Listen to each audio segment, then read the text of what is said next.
আমরা যে ভাগবত কথা আলোচনা করতে চলেছি, এই ভাগবত কথা হচ্ছে অনন্ত। হরি অনন্ত, হরির নাম অনন্ত, হরির গুণ অনন্ত। ব্রহ্মাদি দেবে যারি ধ্যানে নাহি পায়। চার মুখে ব্রহ্মা বলেও শেষ করতে পারে না এই ভাগবত। মহাদেব সারাদিন বলছে, শেষ করতে পারছে না। সেই ভাগবত কথা বলা সাধারণ মানুষের সহজসাধ্য নয়। আর সেই ভাগবত কথা বলতে বসেছি, হয়তো কতক্ষণ, 1-1.5 ঘন্টা বলবো, তাই না? কিছুই বলা হবে না, কিছুই আলোচনা করা হবে না, তবুও যেটুকু পাওয়া যায়। কারণ বলছে যে ভালো কিঞ্চিত ভালো, তাই না? কারণ ভগবানের কথা কিঞ্চিত মাত্রও যদি শ্রবণ করা যায়, তাহলে পরেও উপকার আছে। একবারও যদি কেউ ভগবানের নাম করতে পারে, বলে তার জীবনের সমস্ত পাপ কেটে যাবে। সেই জন্য যেটুকু সময় আমরা পাবো, যেটুকু সময়, জানি না কতটুকু কথা আলোচনা করা যাবে, যেটুকু সময় হবে একটু মন দিয়ে শ্রবণ করুন, দেখা যাক কেমন লাগে।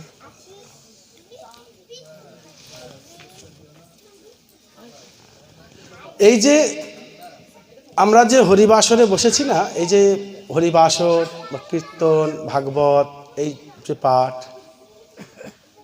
এর মূল যে পথদর্শক আমাদের কলিযুগে ছিলেন, তিনি হচ্ছেন কে না? চৈতন্য মহাপ্রভু। মহাপ্রভু আগে এই সব কিছু কিন্তু ঢাকা পড়ে গেছিল। গোবিন্দের ইহ জগতের লীলা যেদিন তিনি সমাপ্ত করেছিলেন, নর দেহটা যেদিন তিনি ত্যাগ করেছিলেন, সেই দিন থেকেই কলিযুগ আরম্ভ হয়ে গেছিল।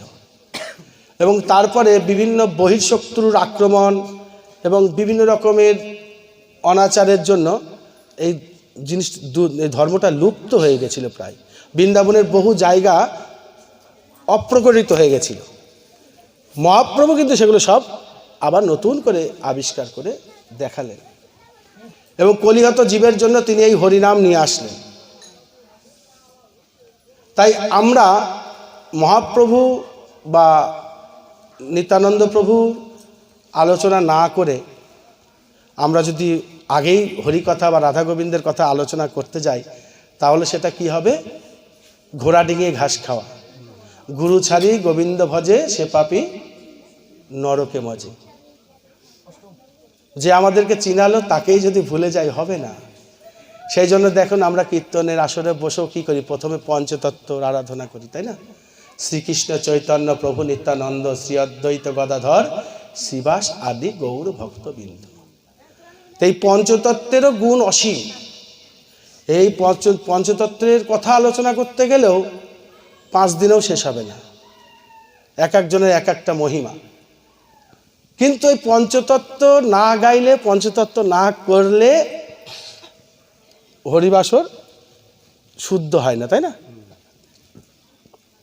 এই পঞ্চতত্ত্বের মধ্যে দেখেন ভাগ, দেখুন কি সুন্দর করে করেছে। শ্রীকৃষ্ণ চৈতন্য, তারপর প্রভু নিত্যানন্দ, তারপর শ্রী অদ্বৈত গদাধর, শ্রীবাস আদি গৌর ভক্তবৃন্দ। এবার যদি আমি উল্টো দিক থেকে যাই, তাহলে আগে শ্রীবাস, তারপর গদাধর, তারপর অদ্বৈত, তারপর নিত্যানন্দ, শেষে মহাপ্রভু। যেহেতু মহাপ্রভুর নামটা আগে আছে আর শ্রীবাস প্রভুর নামটা শেষে আছে, তাই না? পঞ্চতত্ত্বের মধ্যে। তাহলে আমরা মাথা থেকে শুরু করব না গোড়া থেকে শুরু করব? গোড়া থেকে। তাহলে আমাদের আগে শ্রীবাস সম্বন্ধে জানতে হবে। শ্রীবাস প্রভু কে? ছোট্ট একটু কথা হচ্ছে, শ্রীবাস প্রভু হচ্ছেন দেবর্ষি নারদ। দেবর্ষি নারদ তিনি এই যুগে শ্রীবাস হয়ে জন্মগ্রহণ করেছিলেন, যার জন্য মহাপ্রভু এই যে হরিনাম আমাদের জন্য নিয়ে আসলেন গোলক বৃন্দাবন থেকে। হরে কৃষ্ণ কৃষ্ণ কৃষ্ণ হরে হরে, হরে রাম রাম রাম হরে হরে, 16 নাম 32 অক্ষর। এই হরিনামের সূচনা করলেন কোথায়? শ্রীবাসের অঙ্গনে। তিনি কি বললেন? পৃথিবীতে আছে যত নগরাদি গ্রাম, সর্বত্র প্রচার হইবে মোর এই হরিনাম। মানে পৃথিবীতে সমস্ত জায়গায় এই হরিনাম প্রচার হবে। কিন্তু সেই হরিনামের সূত্রপাত কোথায় হয়েছিল মা? কোথায় বললাম? শ্রীবাসের অঙ্গনে, মানে শ্রীবাস ঠাকুরের গৃহে। প্রথমে শুরু হয়েছিল তার ঘরের মধ্যে, দরজা বন্ধ করে হরিনাম করা হতো। তারপর ধীরে ধীরে নেমে আসলো উঠানে, উঠান থেকে নেমে আসলো নগরে, তারপর মিছিল করে মহাপ্রভু দুয়ারে দুয়ারে ঘুরে বেড়াতেন এই হরিনাম প্রচারের জন্য, তাই তো? তাহলে প্রথমে শ্রীবাসের ঘর। কেন শ্রীবাসের ঘরটা বেছে নেওয়া হলো? কারণ শ্রীবাস হচ্ছে দেবর্ষি নারদ। নারদের কাজই তো হচ্ছে সারাদিন বিনা বাজি হরিনাম করে বেড়ানো। সারা দুনিয়ায় আজকে তো নয়, 4 যুগ দেবর্ষি নারদ একভাবে হরিনাম করে বেড়াচ্ছে। নারদের যে অসীম মহিমা, নারদ পঞ্চরাত্র বলে একটা গ্রন্থই আছে। আমরা শুধু বলি যে নারদ খালি খোঁচা লাগিয়ে দেয়, অশান্তি লাগিয়ে দেয়, তা কিন্তু না বাবা। অশান্তি কিন্তু কোনো খারাপের জন্য লাগায়নি। প্রত্যেকটা অশান্তি লাগানোর পিছনে মহৎ মহৎ উদ্দেশ্য আছে। কারণ বৈষ্ণবের শিরোমণি নারদ, আজকে তার নাম হয়েছে শ্রীবাস। শ্রীবাস নামটার কিছু মানে জানেন? শ্রীবাস মানে কি? শ্রী শব্দের অর্থ হচ্ছে সুন্দর। শ্রী শব্দের অর্থ হচ্ছে লক্ষ্মী দেবী। তো লক্ষ্মী যেখানে বাস করে, সুন্দর যে স্থান, সেই স্থানটার নামই হচ্ছে শ্রীবাস। বসবাস, শ্রীবাস মানে সুন্দর বসবাস। তাহলে আমাদের বাস কোনটা গো? এই ঘরটা না এই ঘরটা? কোন ঘরটা? আমি বাস করি কোথায়? আমার দেহটা বাস করে এই ঘরে। আমি বাস করি কোথায়? এই ঘরে। তাহলে এই ঘরটাকে সুন্দর করে সাজিয়ে তুলতে হবে, তবে আমি শ্রীবাস হতে পারবো। দেহের মধ্যে পবিত্রতা আনতে হবে, শুদ্ধ আহার, শুদ্ধ বিচার, শুদ্ধ চলাচল, হ্যাঁ, বিভিন্ন রকম আচার আচরণের মধ্যে দিয়ে দেহটাকে আগে পবিত্র করতে হবে। দেহ পবিত্র আগে করতে হবে। দেহ, ঘরটা, যেমন ঘরটা যদি আগোছলা থাকে, নোংরা থাকে, সেই ঘরে কি কেউ ঢুকতে চাইবে? থাকতে চাইবে না, তাই না? ঘরের মধ্যে বিষধর সাপ বাস করছে, তাহলে সেই ঘরে কি কেউ বাস করতে চাইবে? চাইবে না। তা আমার এই দেহ ঘরের মধ্যেও তো অনেক কি বাস করছে না? কাম, ক্রোধ, লোভ, মোহ, মদ, মাৎসর্য, কত কিছু বাস করছে এই দেহটার মধ্যে। আর দেহটা যদি অপরিষ্কার হয়, অপবিত্র হয়, সর্বদাই নোংরা দিকে মন থাকে, তাহলে এই দেহতে ভগবান কৃপা করতে পারবেন না। তাই জন্য আগে শ্রীবাস হতে হবে, অর্থাৎ দেহটাকে শুদ্ধ করতে হবে। বোঝা গেল? তারপর কে? গদাধর প্রভু। শ্রীবাসের পর গদাধর। গদাধর ইনি কে? ইনি রাধারানীর অবতার, রাধারানীর ভাবাবেশ। রাধারানী গদাধর এসছেন মহাপ্রভুর পাশে। এবং এই গদাধর প্রভু, শ্রীবাস প্রভু, চৈতন্য মহাপ্রভু এবং অদ্বৈত মহাপ্রভু, এই 4 জন প্রভুরই বাড়ি ছিল কিন্তু বাংলাদেশের সিলেটে। 4 জনেরই বাংলাদেশ সিলেটে ছিল। পর নবদ্বীপ তারা পড়াশোনা করতে এসেছিলেন। একমাত্র নিত্যানন্দ প্রভুর বাড়ি ছিল বীরভূম জেলায় একচক্রা গ্রামে, তারাপীঠের কাছে। তো এই গদাধর প্রভুর সঙ্গে ছোটবেলায় মহাপ্রভু খেলাধুলা করতেন এবং মহাপ্রভুর খুব দৌরাত্ম্য গদাধর প্রভু সহ্য করতেন। হ্যাঁ, বাল্য সাথী ছিলেন এই গদাধর প্রভু। এই গদাধর প্রভুর অশেষ গুণ আছে, তা আমি তো সেই আলোচনার অবকাশ আমার নেই। আমি ছোট্ট করে একটু বলতে চাই গদাধর মানে কি। গদাধর শব্দের অর্থ হচ্ছে গদ অধর, অর্থাৎ যার মুখে মিষ্টি আছে। একটা সাধুর বড় লক্ষণ মুখের মিষ্টতা। ঝাঁঝি দিয়ে কথা বলা, গালমন্দ করা, মানুষকে অপমান করা, উল্টো পাল্টা কথা বলা, লোককে ব্যথা দেওয়া, এগুলো একজন বৈষ্ণব বা সাধুর মুখে শোভা পায় না। যখন দেহটা পবিত্র হবে, তার সঙ্গে বাক্যটাকেও পবিত্র করতে হবে, ভাষাটাকেও পবিত্র করতে হবে, মুখের কথাটাকে মিষ্টি করতে হবে, যেন একজন আসে যদি সে যেন আমার কাছে বসে একটু শান্তি পায়, দুটো মুখের কথাও যেন তাকে, আমি খেতে দিতে পারছি না, পড়তে দিতে পারছি না, থাকতে দিতে পারছি না, দুটো মুখের কথা বলে তো তাকে শান্তি দিতে পারবো, তাই না? মানুষ মানুষের কাছে আসে কেন? একটু শান্তি পাওয়ার জন্য। দুটো ভালো কথা মানুষকে কিন্তু অনেক শান্তি দিতে পারে। তাই জন্য গদ অধর, এই হচ্ছে গদাধর। তারপর হচ্ছে অদ্বৈত প্রভু, এনাকে কি বলা হয়? গৌরানা ঠাকুর। এই যে গান করলেন, তুলসী পাতা গঙ্গা জল দিয়ে তুমি ডেকে এনেছিলে, তাই না? অদ্বৈত মহাপ্রভুর অশেষ। এবং এরা অদ্বৈত মহাপ্রভু তো অনেক বড় ছিল, অনেক। মহাপ্রভু ঈশ্বরপুরীর কাছে দীক্ষা নিয়েছিলেন। ঈশ্বরপুরীর গুরুদেব হচ্ছেন মাধবেন্দ্রপুরী, সে মাধবেন্দ্রপুরীর শিষ্য হচ্ছে অদ্বৈত মহাপ্রভু। সেই মাধবেন্দ্রপুরীর শিষ্য হচ্ছে নিত্যানন্দ প্রভু। মহাপ্রভু তো ছোট, এদের থেকে বয়সে অনেক ছোট। নিত্যানন্দ প্রভুর থেকে অদ্বৈত মহাপ্রভু বয়সে অনেক ছোট। এই অদ্বৈত প্রভু সম্বন্ধে অনেক বলার আছে, আমি শুধু নামটার ব্যাখ্যা বলবো। অদ্বৈত অর্থাৎ যার মধ্যে দুই রকম ভাব নাই।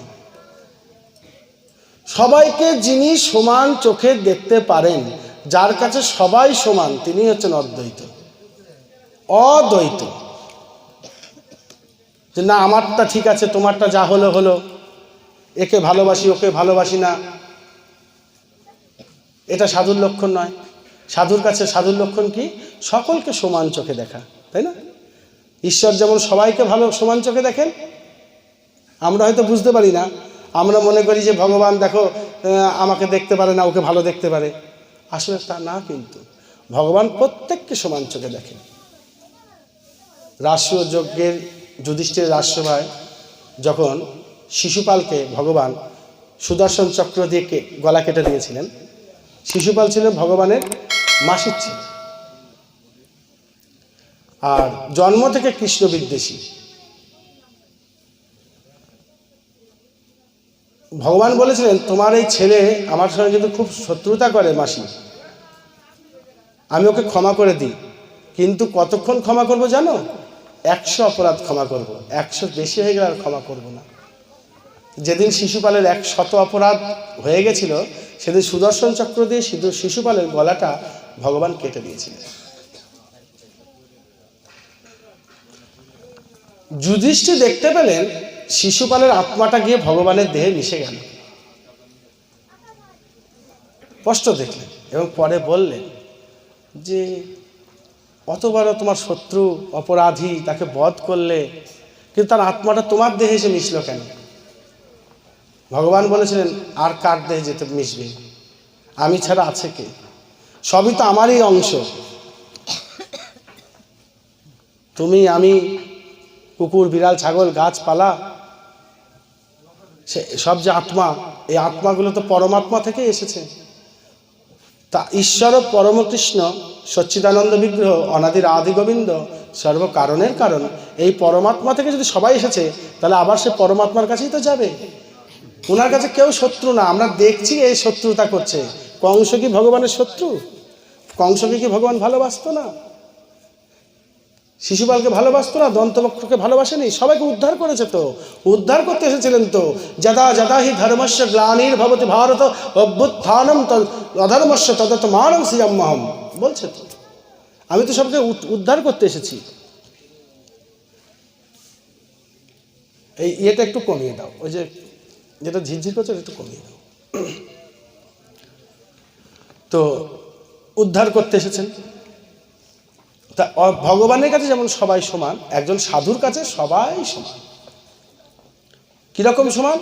বলছে যে বিষ্ঠা আর চন্দন যার কাছে সমান, আমরা পারবো? বিষ্ঠা আর চন্দন সমানভাবে নিতে পারবো? পারবা কেউ?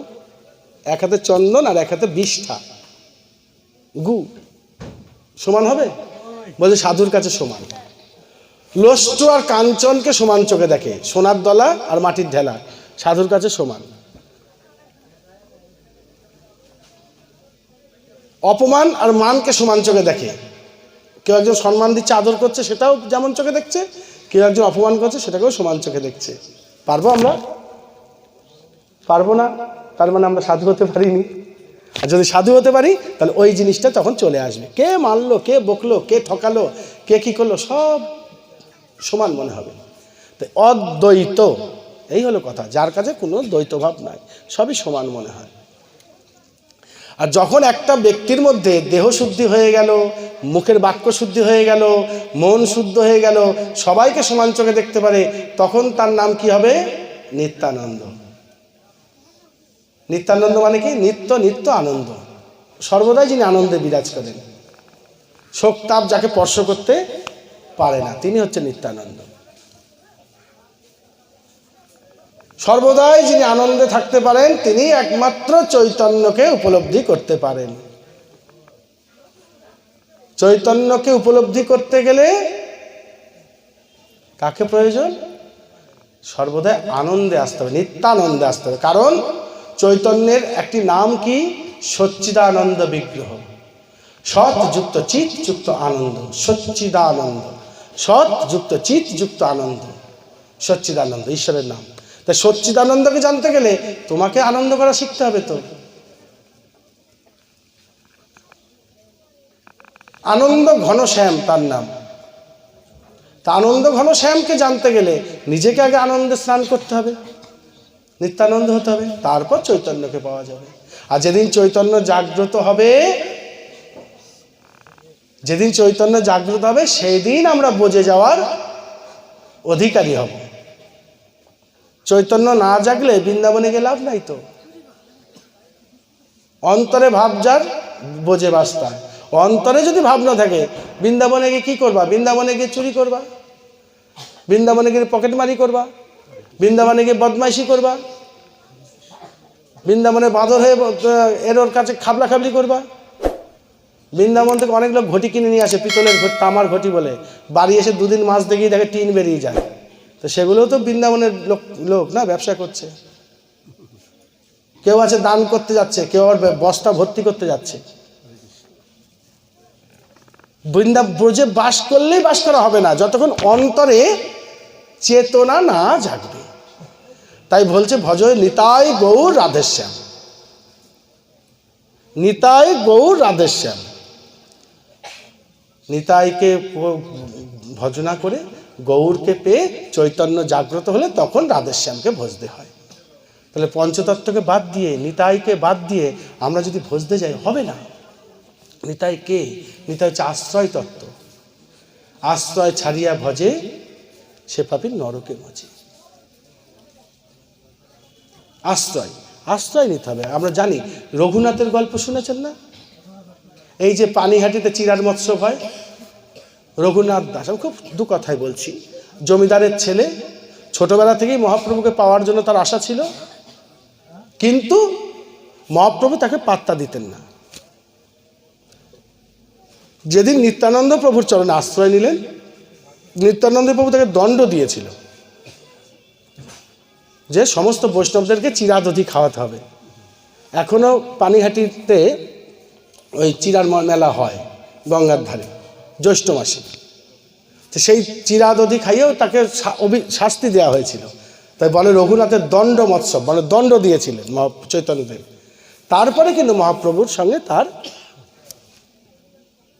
মানে পার্শ্বদ হয়েছিলেন, মহাপ্রভুর কাছে ছিলেন, সেবা করেছেন, ভজনা করেছেন, এবং রঘুনাথ অনেক বড় হয়েছেন। আমাদের গানের মধ্যে দুটো রঘুনাথ আছে। রঘুনাথ দাস বলে কথা আছে, সে রঘুনাথ দাস। এই রঘুনাথ দাসের কথাই আমি বলছি, মানে যতক্ষণ নিতাই চরণে আশ্রয় না নিয়েছে ততক্ষণ মহাপ্রভু পায়নি। নিতায় পদকমল কোটি চন্দ্র সুশীতল, যে ছায়ায় জগত জুড়ায়, হেন নিতাই বিনে ভাই রাধাকৃষ্ণ পাইতে নাই। গুরু ছেড়ে গোবিন্দ যদি এসে দেখা দেয় না, সে গোবিন্দকেও অ্যাভয়েড করতে হয়। না গোবিন্দ, আগে আমার গুরু কোথায়? আগে গুরু, তারপর গোবিন্দ। কারণ গুরু কে? গুরুই তো গোবিন্দ। জীবেরও নিস্তার লাগি নন্দসুত হরি, জগতে প্রকাশ হইলেন গুরু রূপ ধরি। আমার সঙ্গে পরিচয় করার জন্যই তো তিনি গুরুরূপে এসেছেন। আজকে তিনি যখন আলাদাভাবে দেখা দিচ্ছেন, আমি গুরুকে তখন তাচ্ছিল্য করছি, তো সে তো বুঝতে পারবে যে তুমি কি ধরনের ভক্ত। এই যে আমরা ভগবানের ভক্ত, ভক্তকে শাস্ত্রে 4টে ভাগ করা হয়েছে: আর্তি, অর্থার্থী, জিজ্ঞাসু, জ্ঞানী। ভক্ত বড় শক্ত কথা, কোটিতে গুটি, 1 কোটির মধ্যে একটা ভক্ত পাওয়া যায় না। আমরা তো ভক্ত অনেক দেখি, কিন্তু প্রকৃত ভক্ত 1 কোটির মধ্যে একখানা পাওয়া যাবে কিনা সন্দেহ আছে। সেই ভক্তকে ভগবান আবার 4 ভাগ করে দিলেন। বলছে কিরকম? বলছে আর্তি, অর্থার্থী, জিজ্ঞাসু, জ্ঞানী। আর্তিকে বিপদে পড়ে ভগবানকে ডাকে, এই ভক্তই বেশি। বিপদ আসলে খুব ভগবানের ডাকা খোঁজা বেড়ে যায়, পূজা পাঠ বেড়ে যায়, তখন ভগবানকে খুব সেবা টেবা দেয়। রোজ নকুল দানা দিতে, এখন মিষ্টি ফিষ্টি এনে দিচ্ছে। কি না, আমার বিপদ আছে সামনে, কোনো একটা সে অসুখ বিসুখই হোক, ছেলে মেয়ের বিয়েই হোক, বা ছেলের পড়াশোনা, পরীক্ষা, চাকরি বাকরি, বিপদে পড়ে আর্তি ভক্ত। আরেকজন ভক্ত হচ্ছে অর্থার্থী। সে কি চাইছে? সে বিপদে পড়েনি, কিন্তু সে উপার্জন চাইছে, পয়সা করি চাইছে, ধন দৌলত চাইছে, এই ইহজগতের, পার্থিব জগতের সম্পত্তি চাইছে। আরেকজন ভক্তকে বললেন কি? জিজ্ঞাসু। সে অনেক শাস্ত্র পড়ে,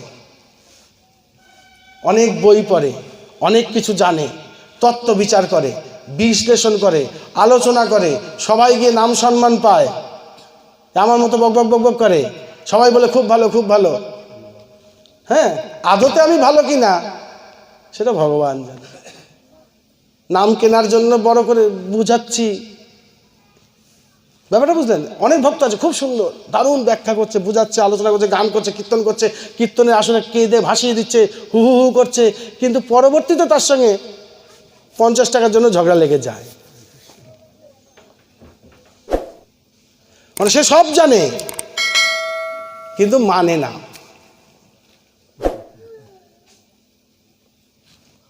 কেউ করে আচার, না করে বিচার, কেউ করে বিচার, না করে আচার। কারো আচার আছে, বিচার নাই, কারো বিচার আছে, আচার নাই। এই ধরনের জিজ্ঞাসু ভক্তে ভরে আছে। তাহলে আর্তি, অর্থার্থী, জিজ্ঞাসু, আর একজন হচ্ছে জ্ঞানী। সে ঈশ্বরকে প্রকৃতই ভালোবাসে, সেই ভালো শ্রেষ্ঠ, কিন্তু তার মধ্যে একটু ভয় আছে। কি ভয়? বলে সাধু সাবধান, জ্ঞানের অহংকার যেন না এসে যায়। এবার আপনি ভক্ত কি করে বাঁচবেন? 1 কোটি ভক্তের মধ্যে এরকম ভাগ করে দিয়েছেন ভগবান: আর্তি, অর্থাৎ জিজ্ঞাসু, জ্ঞানী।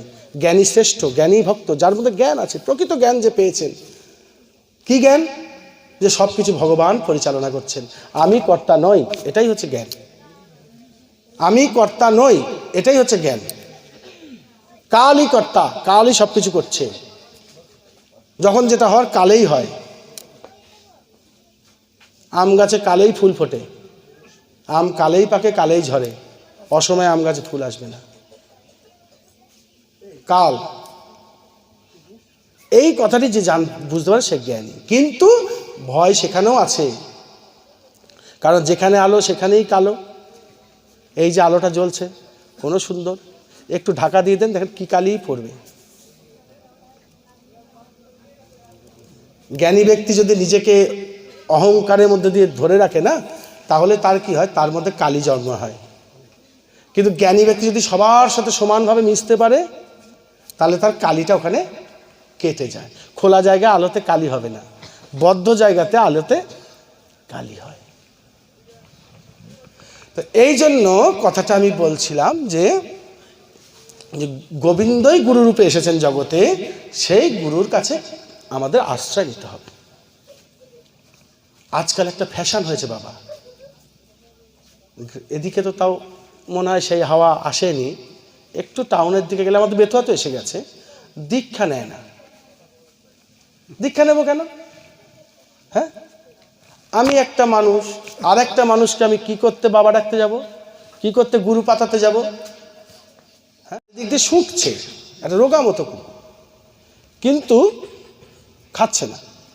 আর দূর থেকে একটা মোটা কুকুর এসেছে ছুটতে ছুটতে, হ্যাঁ হ্যাঁ করতে করতে ছুটে এসেছে, রেই দাঁড়িয়ে আছিস কেন, খা খা। তো রোগাটা বলছে কি খাবো, আমার খেতে আমি ঠিক বুঝতে পারছি না। তো মোটা কুকুরটা বলছে, এই তুই নাক তুলে তুলে খাস বলেই তোর চেহারা হয় না, আমাকে দেখছিস, যা পাবি খেয়ে নিবি, অত আবার কি খাবো ভাবার কি আছে, খা।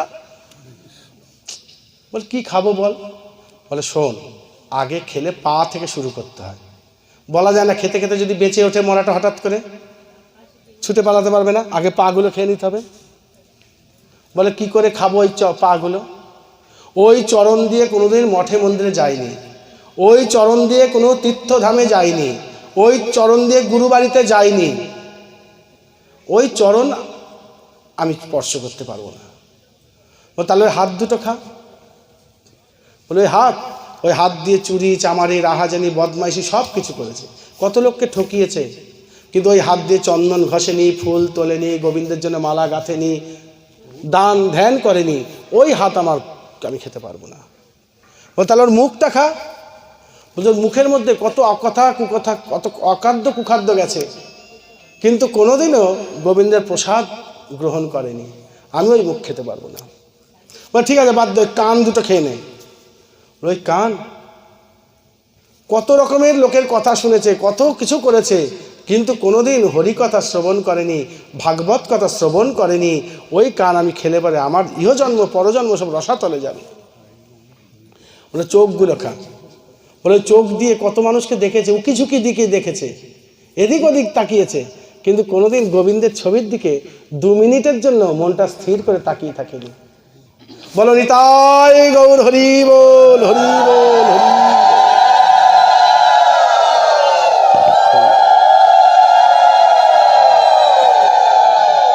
ভগবানকে ভজনার একটা শ্রেষ্ঠ উপায়, ভগবানকে ভজনার একটি শ্রেষ্ঠ উপায় হচ্ছে ভগবানের বিগ্রহের দিকে তাকিয়ে থাকতে হয়।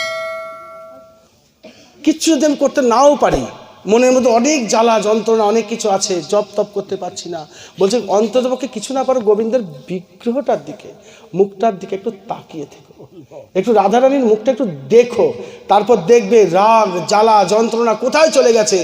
বিশ্বাস না হয় একদিন করে দেখবে, 2 মিনিট একটুখানি একভাবে তাকিয়ে দেখবে, দেখবে যে জগতে যেন এর থেকে আর বেশি শান্তি কিচ্ছু নাই, এর থেকে শান্তির জগতে কিছু নেই। সে নয়ন দিয়েও গোবিন্দ দর্শন করেনি, নাক দিয়েও কখনো গোবিন্দের ফুল প্রসাদের ঘ্রাণ গ্রহণ করেনি। বলে বাদ দে, তুই ওর বুকটা খা। বলে ওর বুকে মুখ দিলে আমার মুখে ফোসকা পড়বে।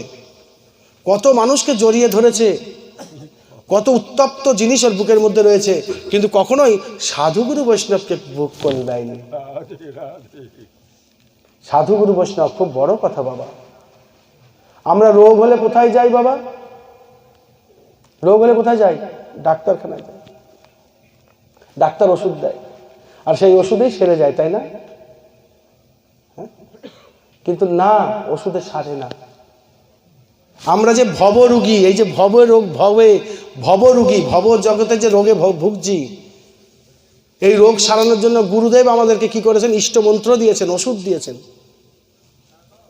ভগবানের নামই হচ্ছে ওষুধ, তাই তো? ভবরোগ থেকে নিস্তার পাওয়ার জন্য ওষুধ কি আছে?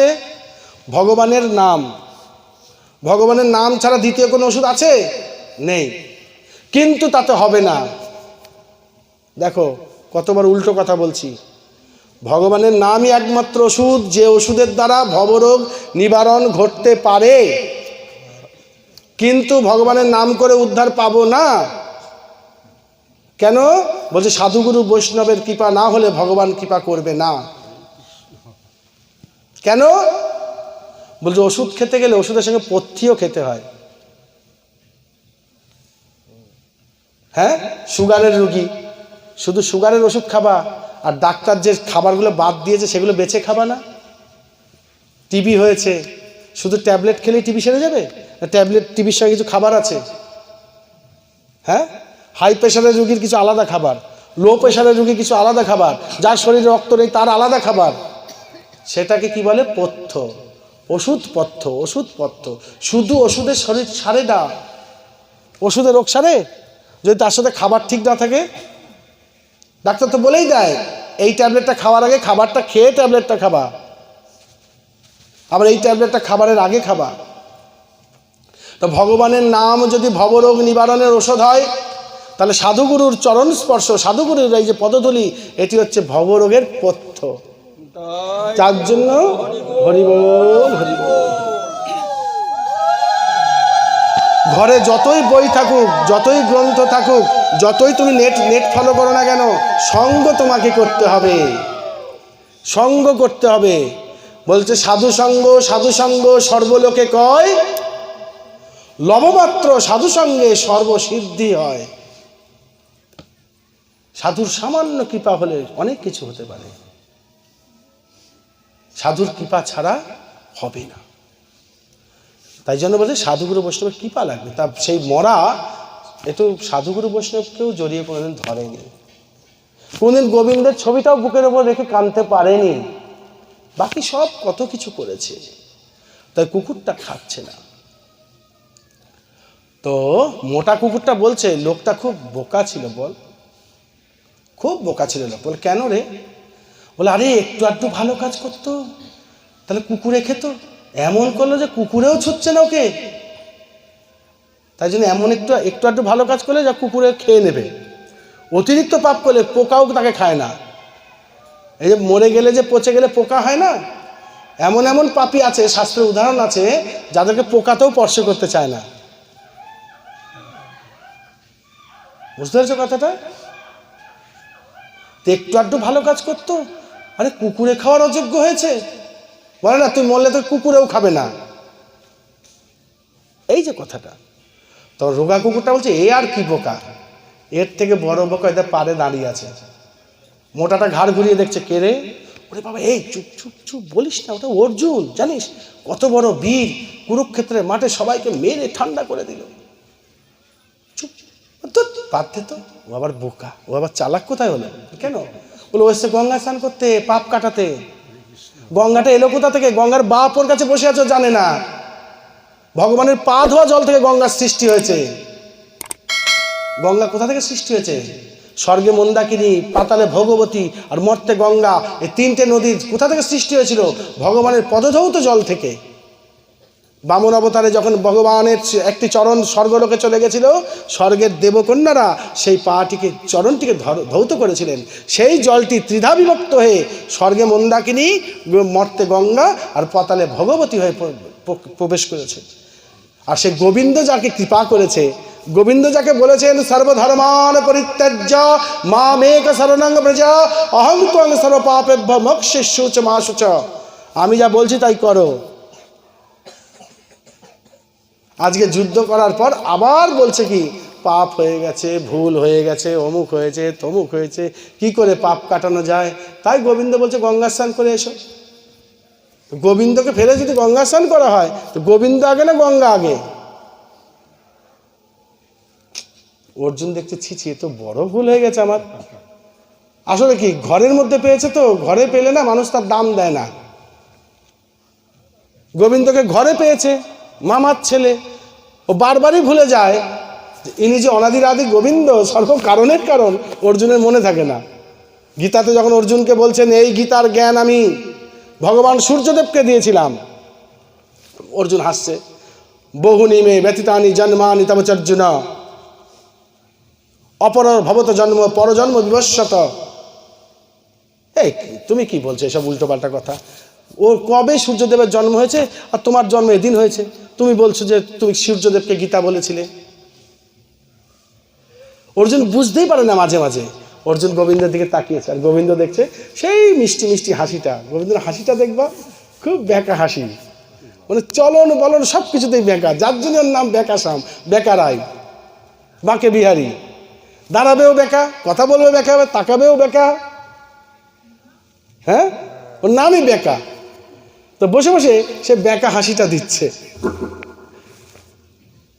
অর্জুন তাকিয়ে হাও হাও করে কাঁদছে যে আমি কি ভুল করেছি। ঘাটের দিকে তাকিয়ে দেখছে মরাও নাই, কুকুরও নাই। কে ছিল মরা আর কুকুর? আমার মহাদেব আর পার্বতী মা এসে অভিনয় করে অর্জুনকে শিক্ষা দিল, আরে তোরা কি করছিস, এ কি করছিস তোরা, তুই কাকে ফেলে কোথায় এসেছিস? তো এই হচ্ছে বাবা ভক্তর কথা। সেই ভক্তের কথা আলোচনা না করলে কোনো কথা কি পূর্ণ হয়? এই ভক্তের কথা লেখার জন্য নারদজি তখন আদেশ দিলেন দেবর্ষিকে, ওই ব্যাসদেবকে।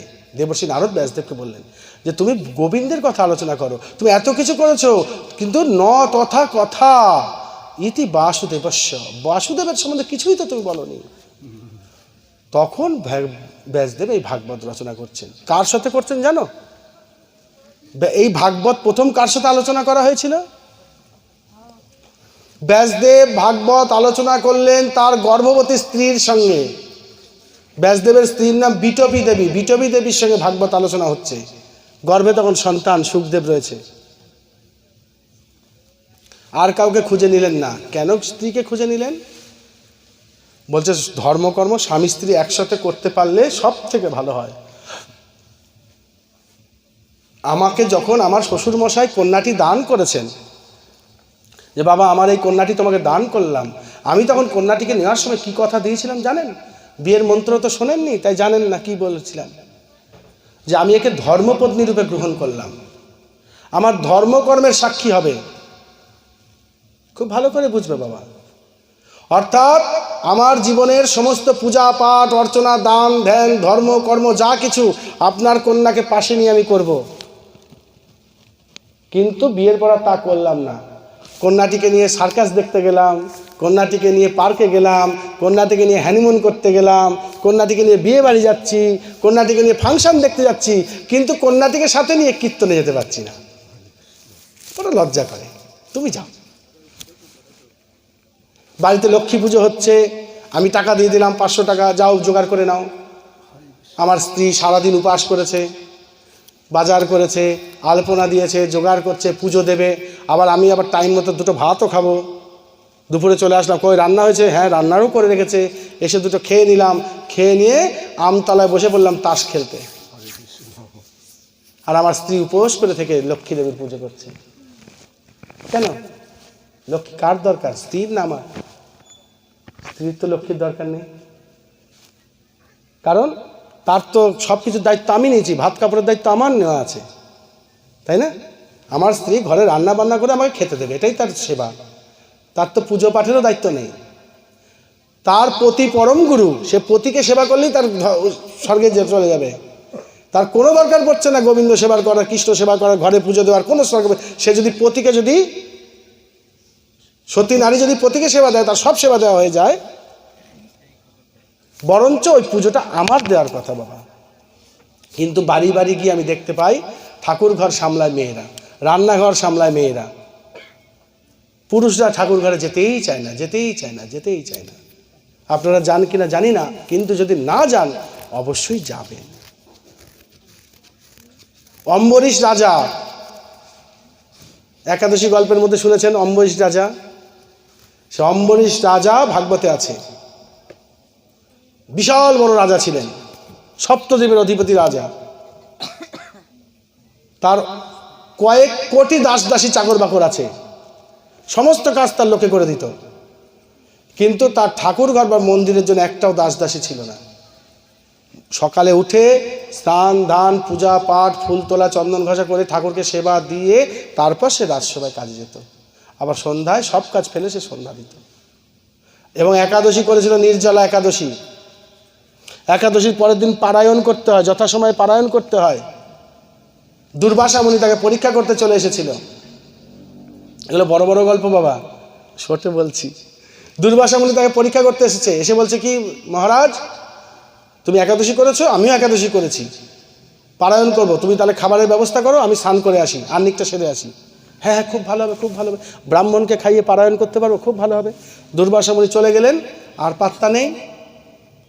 এদিকে ঘড়ি দেখছে, টাইম পার হয়ে যাচ্ছে, একাদশীর টাইমের মধ্যে পারায়ণ করতে হয়। কি করবে কোনো চিন্তা পাচ্ছে না। অতিথি ব্রাহ্মণ নারায়ণ, তাকে না খাইয়ে খেতেও পারছে না, আবার এদিকে ব্রত নষ্ট হয়ে যাবে, খুব চিন্তিত। তখন পুরোহিত ব্রাহ্মণকে জিজ্ঞেস করলেন যে আমি কি করব। তখন পুরোহিত বা ব্রাহ্মণরা যারা ছিলেন তারা বললেন, শাস্ত্রে এমনি বিধান আছে, তুলসী পত্র আর জল মুখে দেন, দিয়ে আপনি ব্রতটা নিবারণ করুন। তাহলে কী হবে, জল খাওয়াও হবে, না খাওয়াও হবে। তুলসী পাতার জল মুখে দিয়ে যদি আপনি ব্রত ভাঙেন, তাহলে কী হবে, আপনার খাওয়াও হলো আবার না খাওয়াও হলো। অন্ন তো নিলেন না, উনি তখন দেখা যাক চলে আসবে। একদম শেষ মুহূর্তে যখন আর সময় নেই, তখন তুলসী পাতার জল মুখে দিয়েছেন অম্বরীশ রাজা। আর সেই সময় দুর্বাসা মুনি চলে এসছে। এসে সে কি লাফানো, হ্যাঁ এতভাবে দুরাচারী পাপী রাজা তুমি, তোমার এত বড় ক্ষমতা, তুমি ব্রাহ্মণের সেবা না দিয়ে, অতিথির সেবা না দিয়ে তুমি আগেই উপোস ভাঙলে, এই সেই। কিন্তু অম্বরীশের কোনো রাগ নেই, উনি চুপ করে দাঁড়িয়ে আছে। ভাত কিন্তু বাড়াই আছে, অন্ন কিন্তু বাড়াই আছে, কেউ খায়নি, রাজাও খায়নি, কেউ খায়নি, শুধু তুলসী পাতার জলটা দিয়ে ব্রতটাকে ভাঙছে। সময়টা পার হয়ে যাচ্ছে, শুধু এইটাই বলতে। বিশাল রাগ, রেগে করলে মাথা থেকে একটা জটা ছিঁড়ে আমার ছুঁড়ে ফেলেছে। আর জটা দাও দাও করে আগুন জলের মতো জ্বলে উঠে বিশাল এক দৈত্য তৈরি হয়েছে, তার নাম কৃত্তা। সেই কৃত্তা দৈত্য এখন রাজাকে বলছে শেষ করে দাও। কৃত্তা এখন সেই ছুটছে, রাজাকে গ্রাস করে খেয়ে নেবে। আমার ভগবান কি করলেন, সহ্য করতে পারে এইসব অত্যাচার? সঙ্গে সঙ্গে সুদর্শন চক্রকে পাঠিয়ে দিয়েছে, বলছে দুর্বাসাকে শুদ্ধ কৃত্তাকে শুধু কেটে নিয়ে চলে আয়। চক্র এসে তো কৃত্তাকে কেটেই দিয়েছে, দুর্বাসার পিছন পিছন ছুটছে, দুর্বাসা এখন ছুটছে। স্বর্গমত্ত পাতাল ছুটেছে, মহাদেবের কাছে গেছে, বিষ্ণুর কাছে গেছে, কোথায় না কোথায় চলে গেছে, আমাকে কেউ ঠেকাতে পারছে না। তো নারায়ণের কাছে গিয়ে আছাড় খেয়ে পড়েছে। আমাকে বলে কী করবো, আমার দোষ না, আমি তো করতে পারবো না। তুমি যার কাছে অপরাধ করেছো তার কাছে যাও, আমি তোমাকে ক্ষমা করতে পারবো না।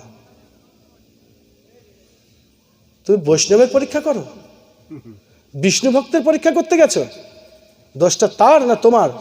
কে বলে তোমাকে বদমাইশি করতে? কে বলে তোমাকে আড়াল থেকে লুকিয়ে লুকিয়ে দেখতে? তুমি ইচ্ছা করে করেছো তো, এটা পরীক্ষা করতে গেছো না, বিষ্ণু ভক্তের পরীক্ষা করতে গেছো, পারবে ওর মতো হতে? সেই মহারাজ দুর্বাসা এসে যখন কৃত্তার এই অম্বরীশ রাজার কাছে ক্ষমা চাইছে, অম্বরীশ উল্টে তার কাছে ক্ষমা চাইছে, বলে না না আপনার দোষ নেই, আসলে ব্রতটা নষ্ট হয়ে যায় বলে আমি ইয়ে করছিলাম, ক্ষমা করুন। বুঝতে পারছেন? এই ধরনের কথা হচ্ছে ভাগবতে লেখা আছে। তো ব্যাসদেব তার স্ত্রীর সাথে গল্প করতে বসলেন ভাগবতের কথা, আর আমরা স্ত্রীকে সব দায়িত্ব দিয়ে আমরা ঘুরে বেড়াচ্ছি। খুব ভালো কথা শুনে রাখো বাবা, তোমার যত ভালো জিনিসের ভাগ নেবে বউ, তোমার সম্পত্তির ভাগ বউয়ের, ভালো মন্দ জান বা বউয়ের, দুটো ভালো খাবারও যদি বাড়িতে মানে স্ত্রীকে না দিয়ে খেয়ে আসো, তাও বলবে কি গো একা একা খেয়ে আসলে, আমাদের জন্য আনলে না, ঠিক না? কিন্তু যত রকমের তোমার পাপ বা খারাপ, সেগুলোর ভাগ কিন্তু স্ত্রী পুত্র নেবে না। নেবে? রামায়ণ লিখেছিলেন কে? বাল্মীকি মুনি। আগে কে ছিলেন? রত্নাকর দস্যু। তিনি তো ভেবেছিলেন যে আমার মা বাবা, আমার স্ত্রী পুত্ররা আমাদের পাপ নেবে, কিন্তু জানতে পারলেন কি, পিতা বলছেন না আমি কেন তোমার পাপ নিতে যাব, মা বলছে কেন আমি তোমার পাপ নেব, স্ত্রী বলছে কেন নেব, পুত্র বলছে কেন নেব, আমাদের দায়িত্ব আমরা করেছি, তোমার দায়িত্ব তুমি করবে। তো এটা জেনে রাখবেন, আপনি যার যার পাপের ভাগ তাকেই ভোগ করতে হবে, পুণ্যের ভাগ কিন্তু অনেকেই নিয়ে নেবে, বিশেষ করে স্ত্রী নেবে, কারণ স্ত্রীকে কথা দেওয়া আছে ধর্মপত্নী, আর স্ত্রীর পুণ্যের ভাগ কিন্তু আপনি পাবেন না। স্বামী স্ত্রী দুজনেই চাকরি করে, স্বামীর মাইনাতেই কিন্তু সংসার চলবে, স্ত্রীর মাইনা কিন্তু সংসারে দেবে না। কথাটা বোঝা গেল? একটা স্ত্রী জোর করে বলতে পারবে, জানিস তোর দাদা আমাকে এই কানের দুটো বানিয়ে দিয়েছে, তোর দাদা আমার এই জামাটা কিনে দিয়েছে, বলে রাস্তা রাস্তায় ঘুরতে পারবে। কিন্তু আপনি বলতে পারবেন, জানিস আমার বউ এটা কিনে দিয়েছে, বলতে গেলেই পেস্টিজে লাগে। তা সেটা জানবেন যে স্ত্রীটা স্ত্রীর থাকবে, আপনারটা আপনার। পুরুষ আকার নিয়ে জন্মগ্রহণ করেছেন, আপনাকে আপনার ধর্মকর্ম করতে হবে। রামচন্দ্র সীতাদেবীকে বনবাসে পাঠিয়েছিলেন, ঋষিরা যজ্ঞ করার সময় স্ত্রী ছিল না বলে সোনার সীতা বানিয়ে নিয়েছিলেন। তাই জন্য ধর্মকর্ম আলোচনা স্ত্রীর সাথে করতে হয়, কিন্তু আমরা করি না। সবাই জানে আমার অমুক দাদা পাড়ায় খুব ভালো, পাড়ায় থাকেই না, সারাদিন বাজারে চলে যায়, বেথুয়া বাজারে দোকান আছে, যায় দোকানে যায়, ওখান থেকে চলে আসে, রাত সকালে যায় রাতে বাড়ি আসে, পাড়ার কোনো খবরই রাখে না, দাদা খুব ভালো। আর বৌদি, বৌদি তো আরও ভালো, বৌদি তো বাড়ি থেকেই বেরোয় না, দুনিয়ার খবর বৌদি রাখে না। কিন্তু একটু খোঁজ নিয়ে দেখা যাচ্ছে কি, দাদা যখন বাড়ি আসে বৌদি কি করে, সারা পাড়ার খবর জোগাড় করে রাখে দাদাকে দেওয়ার জন্য। জানো তো, তুমি তো জানো না, ওদের বাড়িতে এরকম হয়েছিল, ওদের বাড়ি অনেক, তুমি তো বুঝবা না। তাই নাকি, তাই নাকি, হয়ে গেল। আর দাদা কি করলো, সারা বাজারের খবরগুলো এনে বউকে দিল। হয় কি হয় না? দাদা বাজার থেকে সব রকমের খবর এনে স্ত্রীকে দিলেন, আর স্ত্রী সারাদিন যা যা পেয়েছে সেগুলো দাদার কানে দিলেন। কিন্তু দুজনের মধ্যে একটু হরি কথা হলো না, কৃষ্ণ কথা হলো না। কিন্তু আমরা কথা দিয়েছিলাম, আমরা স্বামী স্ত্রীতে হরি কথা বলবো, কৃষ্ণ কথা বলবো। ব্যাসদেব তাই তার স্ত্রীর সঙ্গে হরিকথা কৃষ্ণ কথা আলোচনা করলেন, এই ভাগবত কথা। আর যেটা শুনে সুখদেব গর্ভের মধ্যে সিদ্ধি লাভ করে গেলেন, ব্যাসপুত্র। ভাগবতের প্রথমেই আমরা দেখছি সুখদেব গর্ভ থেকে ভূমিষ্ঠ হয়ে সোজা হেঁটে চলে যাচ্ছে। সরোবরে অপ্সরারা স্নান করছেন। 16 বছরের উলঙ্গ যুবক হেঁটে যাচ্ছে, অপ্সরাদের কোনো অসুবিধাই হলো না। ঠিক তার পিছন পিছন যখন ব্যাসদেব হেঁটে যাচ্ছেন, বৃদ্ধ মানুষ, হ্যাঁ, অপ্সরারা সবাই কাপড় ঢাকা দিচ্ছে গায়ে। ব্যাসদেবের রাগ হয়ে গেল, এ কি, আমি একটা সাধু মানুষ, আমাকে দেখে কাপড় ঢাকা দিচ্ছ, আর একটা ইয়ং ছেলে এখান দিয়ে উলঙ্গ চলে গেল, তোমাদের লজ্জা করলো না? তোমাদের রকম সকম দেখলেই খারাপ লাগে। অপ্সরারা কি বলছেন, আপনি ভুল করছেন, আপনার আশীর্বাদে ভাগবত শ্রবণ করে আপনার পুত্র মায়ার বন্ধন থেকে মুক্ত, কাম, ক্রোধ, লোভ, মোহ, মদ, মাৎসর্য ওকে স্পর্শ করতে পারেনি। আর আপনি যত বৃদ্ধই হয়ে যান কেন, আপনার মধ্যে সব আছে। বৃদ্ধ মানুষ যে একবার নারী দেহ দেখেছে, সে কিন্তু যত বৃদ্ধই হয়ে যাক, তার কিন্তু নারীর দেহ সম্বন্ধে তার জ্ঞান হারিয়ে যাবে না। এটা হচ্ছে শাস্ত্র বলছে। তখন ব্যাসদেব ফিরে আসলেন। পরবর্তীকালে এই সুখদেবের দ্বারাই ভাগবত আলোচনা হয়েছিল। তো এই যে বললাম ষড়রিপুর দ্বারা আমাদের দেহ জর্জরিত, ষড়রিপু কি কি? কাম, ক্রোধ, লোভ, মোহ, মদ, মাৎসর্য। কাম কি বাবা? কামনা, বাসনা, চির অতৃপ্ত, যেটার কোনো শেষ হয় নাই। আজকে মাটির ঘর আছে, কালকে একতলা মনে হবে, পরের দিন দোতলা, তারপর দিন 3 তলা, কোনোদিন মনে হবে না যেটা শেষ হোক, আমার আর লাগবে না। আজ পর্যন্ত কেউই বললো না আমার আর লাগবে না। একটা গল্প বলি। আচ্ছা, ভালো কথা, আমি তো কথায় কথা এগিয়েই চলেছি। গল্প বলি। মানে একজন ব্যক্তি, গরিব মানুষ, সে ভগবানের সাধনা করেছে, ভগবানকে ডাকে, তপস্যা করে, প্রভু আমাকে দর্শন দিও, প্রভু দর্শন দাও। তো ভগবান দর্শন দিলেন। বলে কি চাও? বলে প্রভু খুব অভাব, ছেলে পেলে নিয়ে সংসার চালাতে পারি না, খুব অভাব, আমার একটু ব্যবস্থা করো না। অল্প একটু ব্যবস্থা করলে আমি একটু ভজনা করতে পারি, একটু ভজনা করতে পারি। আমি ভজনা করতেও পারছি না, অভাবের জ্বালায় আমার আর মন বসে না, ছেলে পেলেরা খেতে পারে না, বউ খেতে পারে না, সংসারে হাঁড়ি চলে না, খুব কষ্টে আছি প্রভু। তাই? আচ্ছা ঠিক আছে, ঠিক আছে, তুমি এক কাজ করো, তুমি কালকে তোমাদের গ্রামের যে জমিদার, সে জমিদারের কাছে চলে যাবে। হ্যাঁ, সকালবেলা চলে যাবে, ভোরবেলায়। আমি বলে দেবো জমিদারকে, জমিদার তোমাকে দিয়ে দেবে সব কিছু। এখন রাত জেগে বসে আছে, ভোরবেলায় যাবে। জমিদার রাতে ঘুমিয়ে পড়েছিল, স্বপ্ন দিয়েছে ভগবান, কালকে আমার এক ভক্ত আসবে ভোরবেলাতে, তাকে একদম যতটুকু যা লাগে, সে যা চাইবে ভালো করে দিয়ে দিবি। জমিদার উঠে বসে আছে, ভগবানের ভক্ত আসবে, বুঝতেই পারছেন। হ্যাঁ, ভক্ত এসে হাজির। হ্যাঁ, আমাকে পাঠালেন। হ্যাঁ হ্যাঁ, বুঝতে পেরেছি, চলুন চলুন চলুন। বলে মাঠে নিয়ে গেছে। বলছে এই যে মাঠ দেখতে পাচ্ছেন, দিগন্ত জোড়া মাঠ, এসবই আমার। তা আপনার এখান থেকে যেটুকু দরকার আপনি নিয়ে নেন, এই খোঁটাগুলো নিয়ে যান। কতগুলো খুঁটা দিয়েছে, যেইটুকু দরকার খুঁটা পুঁতে দিয়ে আসবেন, যেটুকু দরকার খুঁটি পুঁতে দিয়ে আসবেন। এখন এই বেচারি আস্তে আস্তে এগোচ্ছে। ও শোনেন একটা কথা, কি সূর্য ডোবার আগে চলে এসেন যেন, এখন তো সকালবেলা, সূর্য উঠছে, আপনি যান, আমি সারাদিন আপনাকে সময় দিলাম, সূর্য ডোবার পর আসলে কিন্তু আমি আর থাকবো না, কিচ্ছু দেবো না, চলে যাব, যা করার করে নেন। এই বেচারি এখন যাচ্ছে যাচ্ছে যাচ্ছে, এই মাঠটা নিল, ওই মাঠটা নিল, ওই মাঠটাও নিল, ভাবে কি পাশে এই আম বাগানটা নিলেও হয়, ছেলেপেলেরা আম টাম খেতে পারবে, নিল। একটা পুকুর থাকলেও ক্ষতি হয় না, দুটো মাছ ফাছ হবে, এটা ওটা হবে, হ্যাঁ নেই। আর একটু নিল, ওই জমিটা ভালো, এটা পাট হয় ভালো, ওই জমিটা ভালো, ওটা আলু হবে ভালো। এইভাবে না নিচ্ছে, বুঝলো তো, নিতে নিতে না অনেক দূর চলে গেছে খুঁটার ঘুরতে ঘুরতে। অনেক দূর যাওয়ার পর এখন দেখছি মা বেলা তো পড়ে গেছে, মানে 1টা-1:30 বাজে। সকাল 6টায় বেরিয়েছিল, এখন 1টা-1:30 বাজে। মানে ছায়াটা ছিল পিছনে, ছায়া চলে এসছে সামনে। সূর্যের যে ছায়াটা এরকম পড়েছে, বডির ছায়াটা পিছনে পড়েছিল, আর সূর্যদেব পিছনে চলে গেছে, দেহের ছায়াটা সামনে চলে এসছে। ও দেখছি মা মুশকিল হয়ে গেল, তো বাড়ি ফিরতে হবে। হ্যাঁ হ্যাঁ, আর দেরি করলে তো আবার রাজামশাই কিছুই দেবে না। এইবারও ফিরছে, ফিরতে গিয়ে আর ফিরতে পারছে না। কেন? 6টা, 7টা, 8টা, 9টা, 10টা, 11টা, 12টা, 1টা, 8 ঘন্টা গেছে। আর 2টো, 3টে, 4টে, 5টা, 4 ঘন্টায় ফিরবে কি করে? যেই নৌকার জোয়ারে 8 ঘন্টা যায়, সেই নৌকার ভাটায় ফিরতে কতক্ষণ লাগে বাবা? ডবলের বেশি লাগতো। ভাটির টানে এখন সে ফিরবে কি করে? তখন সে ছুটছে, হায় হায় আমার সব গেল, একই করলাম। ছুটতে ছুটতে এসে আর জায়গায় পৌঁছাতে পারলো না, মুখ থুবড়ে পড়ে গিয়ে মুখ দিয়ে রক্ত উঠে মারা গেল। এর নাম কাম, এর নাম লোভ। মৃত্যুকালে কটা মানুষ শান্তিতে মরতে পারে?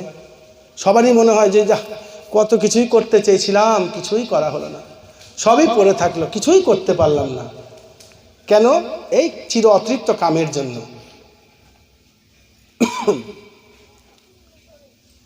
যৌবনের টানে, সকালবেলা মানে যৌবনের টানে যে জীবনের অর্ধেকটার বেশি সময় পার করে দিল, ভাটার টানে বৃদ্ধ বয়সে সে কি করে সেই জায়গায় আবার ফিরে আসবে?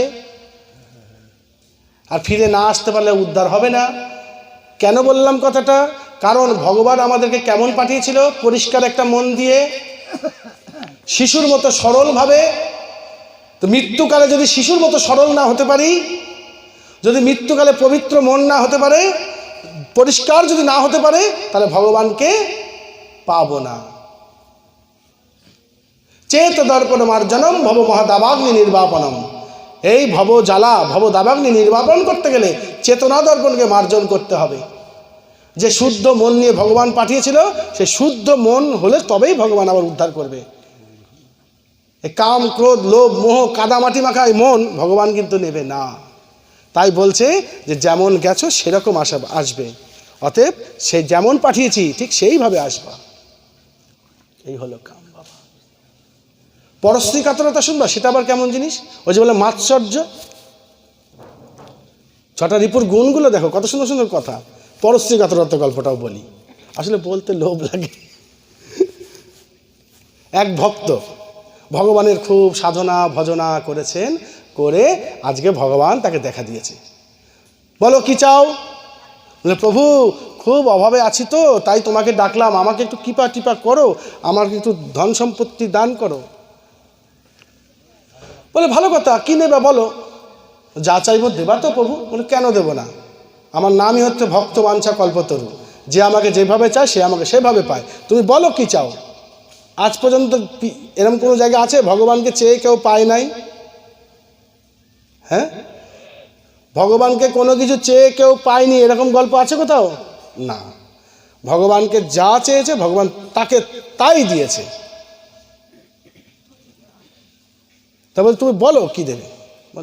যা চাইবো দেবা তো? বলে হ্যাঁ দেবো। তাহলে বলি? বলে বলো। দাঁড়াও দাঁড়াও দাঁড়াও, একটা কথা আছে। ভগবান বলছে দাঁড়াও, একটা কথা। কি?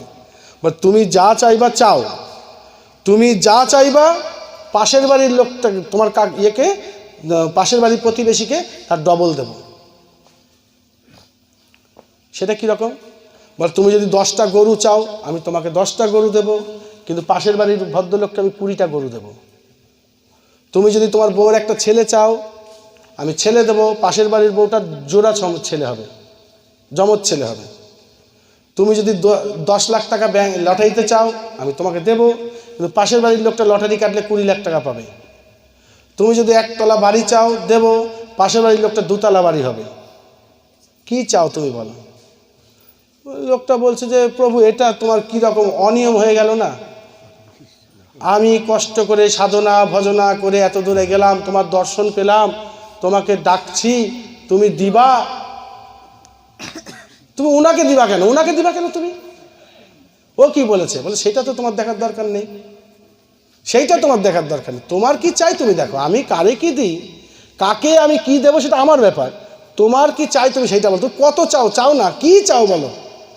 শুধু একটাই জানবে, তোমাকে যা দেবো পাশের বাড়ির লোককে ডবল দেবো। লোকটা তো বিপদে পড়ে গেছে, যে কী রে, আমি যা চাইবো চাইবো ওনাকে ডবল দেবে, এটা তো ঠিক না। অনেক চিন্তা করেছে, অনেক চিন্তা করে ভগবানকে কি বলছে জানো? প্রভু আমার একটা চোখ কানা করে দাও। কেন গো, কি হবে? আমার একটা চোখ যদি কানা হয় তাহলে কি হবে? পাশের বাড়ির লোকের দুটো চোখ কানা হবে, ব্যাস, এটাই আমার শান্তি। আমার যে কি হারালো আমার দেখার দরকার নাই, ওকে তো আমি আগাতে দিলাম না, এটাই আমার শান্তি। এই হচ্ছে মাৎসর্য, এর নাম মাৎসর্য, পরশ্রী কাতরতা। আর যদি প্রকৃত ভক্ত হতো তাহলে কি বলতো? প্রভু তুমি যা করবে করো। আর তার বেশি ভক্ত হলে তো মুক্তিই চেয়ে নিত। কিন্তু যেহেতু অন্তর্শুদ্ধ হয় নাই, তাই ভগবানের কাছে গিয়েও ফিরে আসলো। ভগবান শুধু একটা খেলা দেখিয়েছে, যে তোমাকে যা দেব পাশের বাড়ির দাদাকে ডবল দেব, ব্যাস, এইটাই আর সহ্য হচ্ছে না মাথায়। আমার থেকে পাশের বাড়ির লোক আগিয়ে যাবে, এটা হয় নাকি? তাই প্রভু আমার একটা চোখ কানা করে দাও, দুটো চোখ কানা হয়ে যাবে। এই হচ্ছে ভাগবত কথা বাবা। আমার ওসব দরকার নেই, আমি লোকনাথ বাবার ভক্ত। আমি তারাপীঠে যাই, তারা মায়ের পুজো করি, তারা মা আমার ঠিক আছে। আমার ঘরে ঠাকুর আছে, আমি পুজো দিই তো, কথাটা বুঝবেন। আমি ইউটিউবে সব কিছু দেখি, চ্যানেলে দেখি, এটা ওটা দেখি, বইপত্র পড়েছি, আমি জানি, যথেষ্ট জানি, আমার ওসব দীক্ষা টিক্ষা লাগবে না। এ হাওয়া কিন্তু এসে গেছে, চলছে, দীক্ষা নেব না। এর মধ্যে একটুখানি দোষ আছে গুরুদের। সে দোষটা কি? যে দেখা যাচ্ছে কি, কিছু কিছু গুরুর কোনো ভুল ভ্রান্তি থেকে যায়, তো একটু একটু মানে খারাপ কোনো ব্যবহার ট্যাবহার বা আচরণের দোষে সেটা হয়তো একটা হাইলাইট হয়ে গেল, অমুক গুরু অমুক করেছে, তখন বাকি সবাই বলছে তাহলে কোনো গুরুর সঙ্গে আর যাবো না, গুরু মানেই খারাপ। এক নেতা চুরি করলে সব নেতার দোষ, নেতাদের গালি খেতে হয়।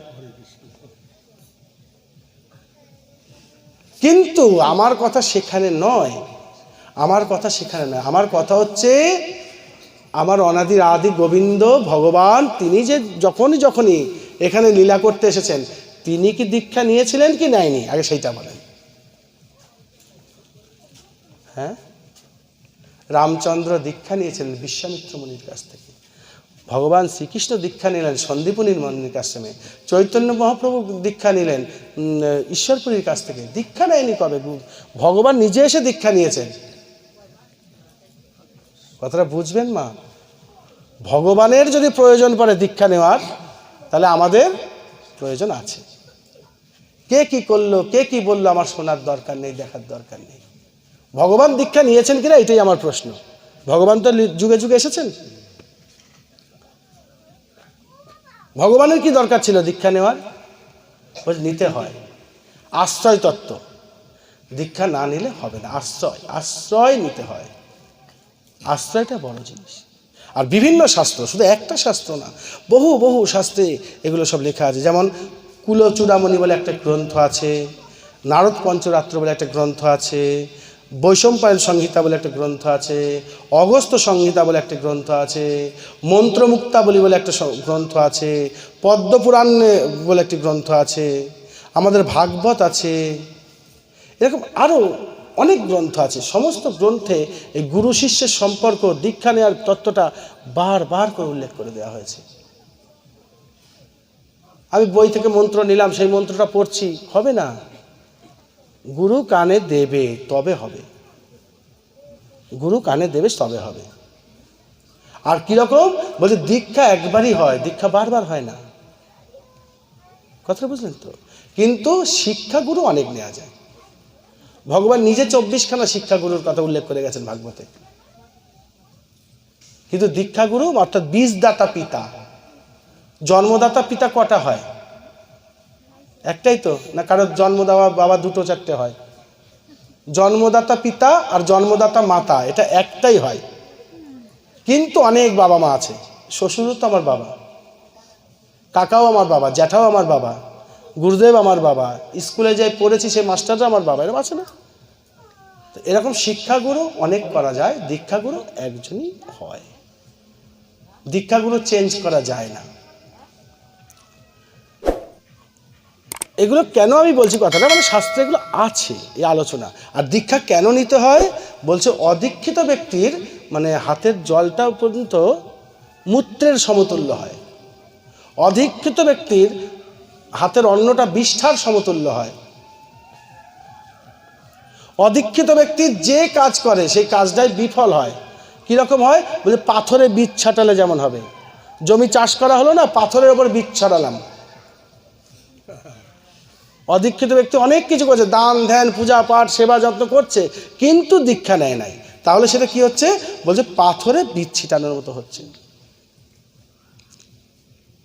মরণেও তার উদ্ধার হয় না। এই কারণে দীক্ষা নেওয়া খুব প্রয়োজন। আর আশ্রয় তত্ত্বই, আশ্রয়, দীক্ষা শব্দ অর্থ হচ্ছে আশ্রয়। আশ্রয় না নিয়ে ভজনা করতে নেই। যেমন ধরেন আমি এখন বাড়িতে গিয়ে এই নেট ফেট দেখে বইপত্র ঘেঁটে কিছু বইপত্র কিনে যন্ত্রপাতি কাঁচি ছুরি সব কিনে আনলাম, এনে আমি বাড়ির সামনে টাঙিয়ে দিলাম, আমি ডাক্তার, আমি ডাক্তার। যাবেন কেউ আমার কাছে রোগ সারাতে? আমি কিন্তু পড়াশোনা ভালো জানি, আমি অনেক বইপত্র কিনেছি, ডাক্তারি বই কিনে ভালো করে পড়েছি, তা নেটেও দেখে নিয়েছি কীভাবে কী করতে হয়। আমি ওষুধ দেওয়া শিখে গেলাম, কাটা ছেলা শিখে গেলাম, যে আমি লিখে দিলাম আমি ডাক্তার। যাবেন? যাবেন না। আচ্ছা, হয়তো গেলেন, বা কোনো সময় কিছু একটা আমি হয়তো ফোড়া কেটেও দিলাম, সেলাই টেলাই করে দিলাম, ভালো কথা, ভালো হলে কেউ নাম করবে না। কিন্তু দেখা গেলো আমার হাতে কোনো একটা রুগী মারা গেল, আমার কি হবে? আমার সঙ্গে সঙ্গে জেল হবে। যে তোমাকে কে অধিকার দিয়েছে তার গায়ের মধ্যে ছুরি চালানোর? হবে কি না বলো বাবা? কিন্তু একজন ডাক্তার হাতে সারাদিন রুগী মরছে, দোষ হয় না, জেল হয় না। কেন? সে একটা জায়গা থেকে পড়াশোনা করেছে, এক জায়গায় আশ্রয় নিয়েছিল, সেখান থেকে একটা সার্টিফিকেট পেয়েছে, সেই সার্টিফিকেটের জন্য সে ডাক্তারি করে। ঠিক বলছি? উকিল হতে গেলে উকিলের স্কুলে ভর্তি হতে হবে, নাচ শিখতে গেলে নাচের স্কুলে ভর্তি হতে হবে, গান শিখতে গেলে গানের মাস্টারের কাছে যেতে হবে। তাহলে সাধন ভজন করতে গেলে একজন মাস্টার চাই, মাস্টার ছাড়া হয় না, মাস্টার ছাড়া হয় না। এই হচ্ছে মূল কথা। তো যাই হোক, তা আমরা এই হরিকথা আলোচনা, ভাগবত কথা আলোচনা করব, সময় খুবই সীমিত। তা আমি পঞ্চতত্ত্বের কথা আর বেশি বললাম না, এটুকুই আলোচনা করলাম। এখন আমরা যে গ্রন্থটি এখানে আলোচনা করব, এই গ্রন্থটির নাম কি না শ্রীমদ্ ভাগবত। আরেকটি গ্রন্থ আমাদের আছে যেটি আমরা পেয়েছি মহাভারতের মধ্যে, কুরুক্ষেত্রের মাঠে যখন যুদ্ধ হবে ঠিক তার আগে ভগবান শ্রীকৃষ্ণের সঙ্গে অর্জুনের কিছু কথা হয়েছিল, তাই না? সেই কথাগুলো একটা গ্রন্থ হয়েছে। সেই গ্রন্থটার নাম কি বাবা বলো? গীতা, তাই না? শ্রীমদ্, বলো কথাটা, শ্রীমদ্ বলো বাবা, বলো। হ্যাঁ, শ্রীমদ্ ভাগবত গীতা, এটা হচ্ছে, আর এটার নাম শ্রীমদ্ ভাগবত। এটা শ্রীমদ্ ভাগবত আর সেটি শ্রীমদ্ ভাগবত গীতা। এইবার আমি বলি, ওর মধ্যে একটা ভুল আছে, মানে ওটা চোখে ভুল হয়ে যায় অনেকে, ওটা দেখে নেবা। ভাগবত গীতা না, ভগবত গীতা। শ্রীমদ্ ভগবত গীতা আর এটা শ্রীমদ্ ভাগবত। ওটা ভগবত, এটা ভাগবত। ওটি ভগবত, এটি ভাগবত। একটা আকারের ডিফারেন্স। কি আকার?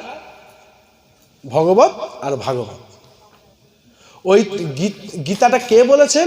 ভগবান শ্রীকৃষ্ণ নিজের মুখে বলেছে, তাই ওটা ভগবত। ভগবত মানে ভগবান। আর এটি কে বলেছে? ব্যাসদেব লিখেছে, তাই এটি ভাগবত। ভগবত মানে ভগবান, আর ভাগবত মানে ভক্ত। এটি ভক্ত দ্বারা রচিত হয়েছে, তাই এটির নাম ভাগবত।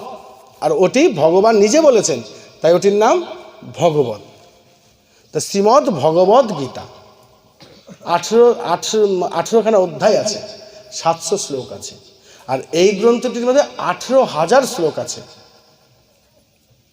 18,000 শ্লোক আছে ভাগবত। এই যে ভাগবত কে রচনা করলেন? না, ব্যাসদেব রচনা করলেন। কিভাবে রচনা করলেন? লিখলেন? না, লেখেন। ব্যাসদেব প্রথম কাজ কি করেছেন? আমি একটু ব্যাসদেব সম্বন্ধে বলি আগে। হ্যাঁ, এই যে ব্যাসদেবের সম্বন্ধে বলি। হ্যাঁ, ব্যাসদেবের পিতার নাম ছিল পরাশর মুনি। মৎস্যগন্ধার ঔরসে ব্যাসদেবের সান্নিধ্যে ব্যাসদেবের জন্ম হয়েছিল একটি দ্বীপে। আমি সংক্ষিপ্তভাবে বলছি বাবা, একটি দ্বীপে জন্ম হয়েছিল, তাই তার নাম ছিল দ্বৈপায়ন। ব্যাস নাম ছিল না, কি নাম ছিল? দ্বৈপায়ন। তিনি দেখতে কালো ছিলেন, তার গায়ে অসংখ্য লোম ছিল, মাথায় জটা, চোখগুলো লাল ভেটার মতন, মানে একটা উগ্র দেখতে, শান্ত সব প্রকৃতির দেখতে নয়। ইনার নাম ছিল কৃষ্ণ আর দ্বৈপায়ন। ইনি কি করেছিলেন?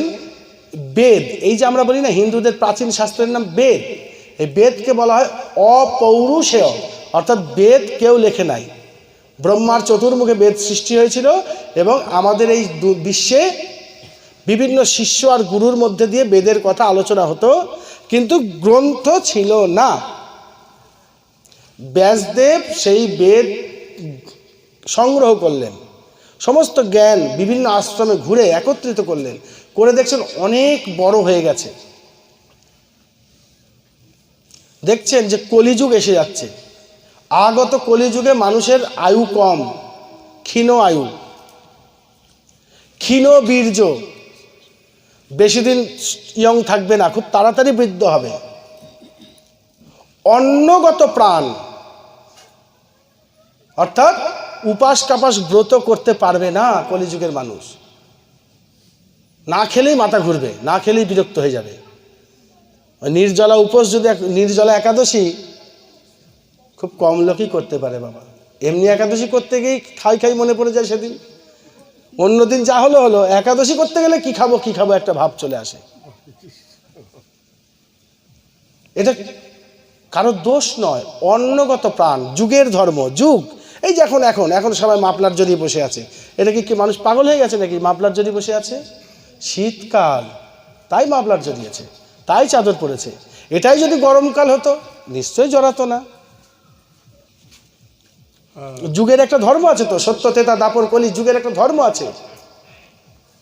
সত্য যুগে যে তপস্যা মানুষ করেছে, ত্রেতা যুগে যাগযজ্ঞ করেছে, দাপরে দান ধ্যান করেছে, কলিযুগে কি ধর্ম? সত্য ধর্ম পালন করা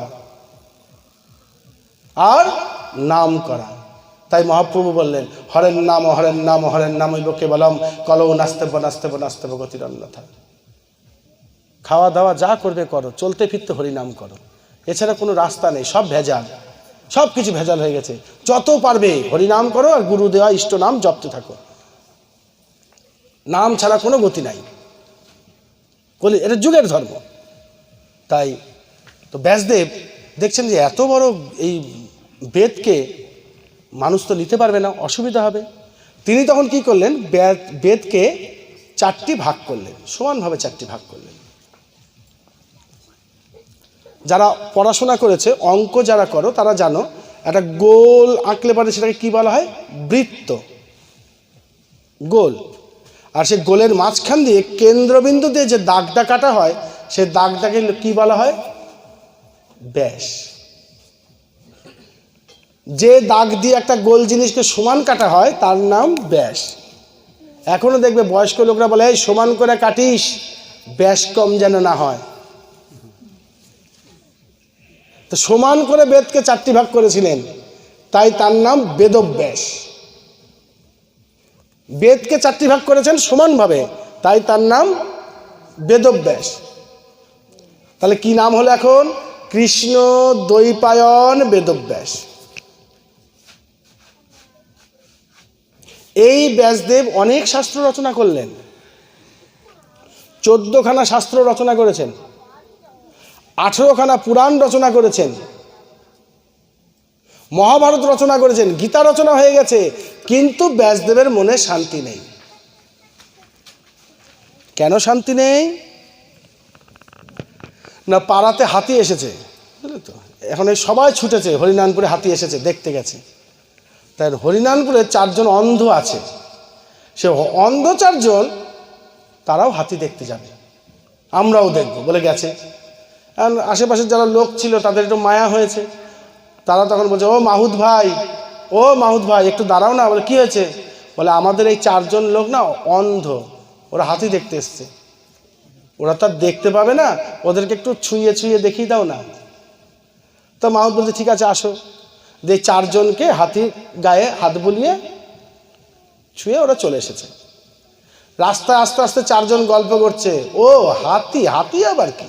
হাতি তো দেখলাম ঝাড়ুর মতন, ঝ্যাঁটার মতন হাতি। তুই কি দেখেছিস? হাতি ঝাড়ুর মতন না, হাতির ঢাকের মতন। একজন, না রে তোরা ভুল বলছিস, আমি দেখেছি হাতি পাইপের মতন। আর কি বলে সব, তোদের না কথাবার্তার কোনো ছিঁড়ে নেই। হাতি আবার কি? হাতি তো কুলোর মতন। কিরকম হলো ব্যাপারটা? একজন বলছে কুলোর মতো, একজন বলছে ঝাড়ুর মতো, একজন বলছে ঢাকের মতো, একজন বলছে পাইপের মতন। কারণ এরা সবাই ঠিক বলছে, কিন্তু এরা কিভাবে বলছে? অংশ অংশ নাম বলছে। একচাংশ অংশ কলা কৃষ্ণস্তু ভগবান স্বয়ং। সমস্ত দেবতারা তো এক একটা অংশ। কেউ দাঁত মূলর মতন, কেউ কুলোর মতো, কেউ ঝাড়ুর মতো লেজ, কেউ ঢাকের মতন পেট, তাই না? এক একটা দেবতা যা যা আছে, বিভিন্ন যা জগতে যা মানুষ আছে, প্রত্যেকেরই কোনো না কোনো অংশ বা কলায় বিভক্ত। তাই এদের কিছু না কিছু গুণ আছে, কিন্তু গোবিন্দের 16 কলা পরিপূর্ণ। তো গোবিন্দ সম্বন্ধে কোনো আলোচনা ব্যাসদেব করে নাই, তাই ব্যাসদেবের রচনা ফাঁক থেকে গেছে। শাস্ত্র আরো বলছে কেমন ফাঁক থেকে গেছে, ব্যাসদেবের মধ্যে কেমন অশান্তি। বলছে যে পাশের বাড়িতে নিমন্ত্রণ আছে, তা আপনি দুপুরবেলায় বাড়ি এসেছেন, বাড়ি এসে স্নান টান করলেন, আপনার স্ত্রী বলছে একটু খাওয়া দাওয়া করে যাও। আপনি বলেন না না, এখন আর খেয়ে খিদে নষ্ট করব না, ওদের বাড়িতে যাই খাওয়া দাওয়া করে নেব। গেলেন, খেতে গেছেন তো খিদেই আছে, স্নান করে এসেছেন, গিয়ে দেখছেন কি এখনো অন্নটা নামে নাই, একটু দেরি আছে। তো ঘোরাঘুরি করছেন, চলে গেলেন রান্নার কাছে, দেখি কদ্দূর কি। গিয়ে দেখছেন হ্যাঁ ভালোই রান্না হয়েছে, যে রসাটা করেছে এত সুন্দর, রং টং দিয়েছে, কাশ্মীরি লঙ্কার গুঁড়ো দিয়েছে, শুকনো লঙ্কা দিয়েছে, ভালো লাগছে। হ্যাঁ, আবার গরম মশলা, জয়ত্রী, জায়ফলের সেন্ট, হ্যাঁ ঘিয়ের গন্ধ, খিদেও পাচ্ছে, খুব সুন্দর সুন্দর অমায়িক। তারপর ডালের দিকে তাকিয়ে দেখছেন, ও বাবা ডালটাও বেশ ভালোই হয়েছে, মিক্সড ডাল করেছে, দারুণ। খিদেটা আরও বেড়ে গেল, খাবো। ব্যাস, এবার আপনাকে পরিবেশন করা হলো, প্রায় 8 ঘন্টা লেগে গেল, খিদেটা বেশ জমেছে। এবার খাবারটা নিয়ে আপনি মুখে যেই দিয়েছেন, আরে ছিছি, খাওয়া যাচ্ছে না। খাবারটা মুখে দিয়ে খেতে পারছেন না, খাওয়া যাচ্ছে না। কেন? কেন জানেন? সব কিছু দিয়েছে, যেটা দেখা যায় না সেটা দেয় নাই। কি দেয় নাই গো বাবা? হ্যাঁ, লবণ দেয় নাই, যার জন্য খাওয়া যাচ্ছে না। কিন্তু এত কিছু না দিয়ে যদি শুধু লবণ দিত, তাহলে কিন্তু খাওয়া যেত। কারণ শুধু লবণ দিয়ে ভাত আমরা অনেক খেয়েছি। ফ্যান ভাত, আলু ভাতের মতো স্বাদ কোনো খাবার হবে না। আপনি যতই ভালো মন্দ খান, একটানা খেতে পারবেন না। প্রতিদিন যদি 3 বেলা করে আপনাকে পোলাও দিই বা ফ্রাইড রাইস দিই বা লুচি পুরি খেতে দিই, আপনার কিন্তু অরুচি এসে যাবে, খেতে পারবেন না। কিন্তু আলু ভাতে আর ফ্যান দিয়ে যে লবণ দিয়ে খাওয়া, এই স্বাদটা কিন্তু মুখ থেকে কোনোদিন সরবে না। এমন কেউ আছেন এখানে যে কোনোদিন আলু ভাতে ফ্যান খান নাই? আমার তো খুব প্রিয়। আমি বাড়িতে খাবার থাকলেও অনেক সময় বলি কি, আমি ওসব লাগবে না, আমাকে একটু ফ্যান দিয়ে তুমি আলু ভাতে লবণ দাও। আমার সত্যি কথা বলছে, আমার খুব প্রিয়। তা সেই লবণ না দেওয়ার ফলে কি হয়েছে, রান্নাটা বেকার হয়ে গেছে। তা ব্যাসদেব এত কিছু রচনা করেছেন কিন্তু লবণ দেন নাই। এই লবণকে শাস্ত্র কি বলছে? লবণ হচ্ছে ভক্তি।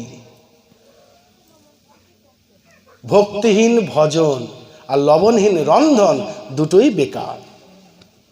লবণ ছাড়া যেমন রান্না হবে না, ভক্তিহীন ভজন হবে না।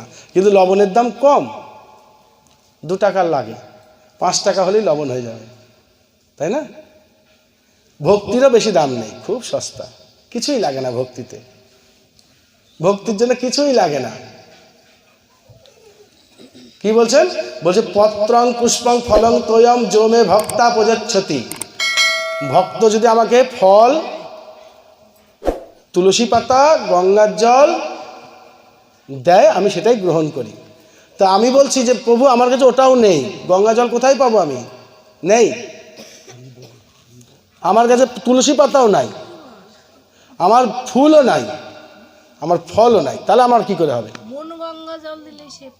তখন শাস্ত্র বলছে, ভগবান বলছেন যে তোমার চোখের জল তো আছে, চোখের জলটাই তো গঙ্গার জল। তোমার মনটাকে তুলসী পাতা করে গোবিন্দের চরণে দিয়ে দাও, তোমার ভক্তিটাকে পুষ্প করে গোবিন্দের চরণে দিয়ে দাও। আর তোমার অহংকার, এই যে আমি করি আমি করি আমি করি আমি করি, আমি কর্তা আমি কর্তা আমি কর্তা, এই আমিত্বটাকে ফল হিসাবে দিয়ে দাও। কর্মণ্যেবাধিকারস্তে মা ফলেষু কদাচন। কর্মফল গোবিন্দের চরণে অর্পণ করে দাও, ভক্তি পুষ্পাঞ্জলি যাও, মন তুলসী নিবেদন করো, চোখের জলে তাকে ধৌত করো, হয়ে গেল। তাহলে কি খরচ? আমাকে বাজারে যেতে হলো না, আটানাও লাগলো না, এত সস্তা ভক্তি। ভক্তির দাম বেশি না, কিন্তু সে ভক্তিকেই আমরা চিনতে পারলাম না। আমরা ভক্তিকে চিনতে না পেরে কি বলি? ভগবান আমাকে মুক্তি দাও, ভগবান আমাকে মুক্তি দাও। ভগবান বলছে মুক্তি আমি কোথা থেকে দেবো? মুক্তি কি আমার কারখানায় তৈরি হয় নাকি? ঈশ্বর কিন্তু কাউকে মুক্তি দেন না, এটা খুব ভালো করে জেনে রাখবেন। ভগবান কিন্তু কাউকে মুক্তি দেন না। কেন? বলছে ভগবান দেবে কোথা থেকে মুক্তি? মুক্তি কে আগে জানতে হবে তো। মুক্তি কে জানেন? মুক্তির বাড়ির ঠিকানা জানেন আপনি? হ্যাঁ, শাস্ত্রে পরিষ্কার লেখা আছে, ভক্তি দেবীর বাড়ির দাসীর নাম মুক্তি। ভক্তি দেবীর বাড়ির দাসীর নাম মুক্তি। যদি আপনার মধ্যে ভক্তি জাগে এবং ভক্তি দেবীর সঙ্গে যোগাযোগ করতে পারেন, ভক্তি দেবী তখন মুক্তিকে বলবে যে যাও ওকে মুক্তি দাও। ভক্তি ছাড়া মুক্তি নাই, ভক্তি ছাড়া মুক্তি নাই। ভক্তি আমরা মুখে বলি না ভক্তি ছাড়া মুক্তি নাই, কিন্তু আমরা বুঝি না। ভক্তি খুব সহজ, খুব কঠিন। খুব সহজ আবার খুব কঠিন এই ভক্তি। তো যাই হোক, আমরা কি কথা বলছিলাম? যে লবণহীন রন্ধন আর ভক্তিহীন ভজন দুটোই বেকার। তাই ভক্তি যার মধ্যে আছে সেই হচ্ছে ভক্ত। আর ভগবান কি বলছেন? মাম ভক্তা মাম অভিজানতি। ভগবানকে কে জানতে পারে?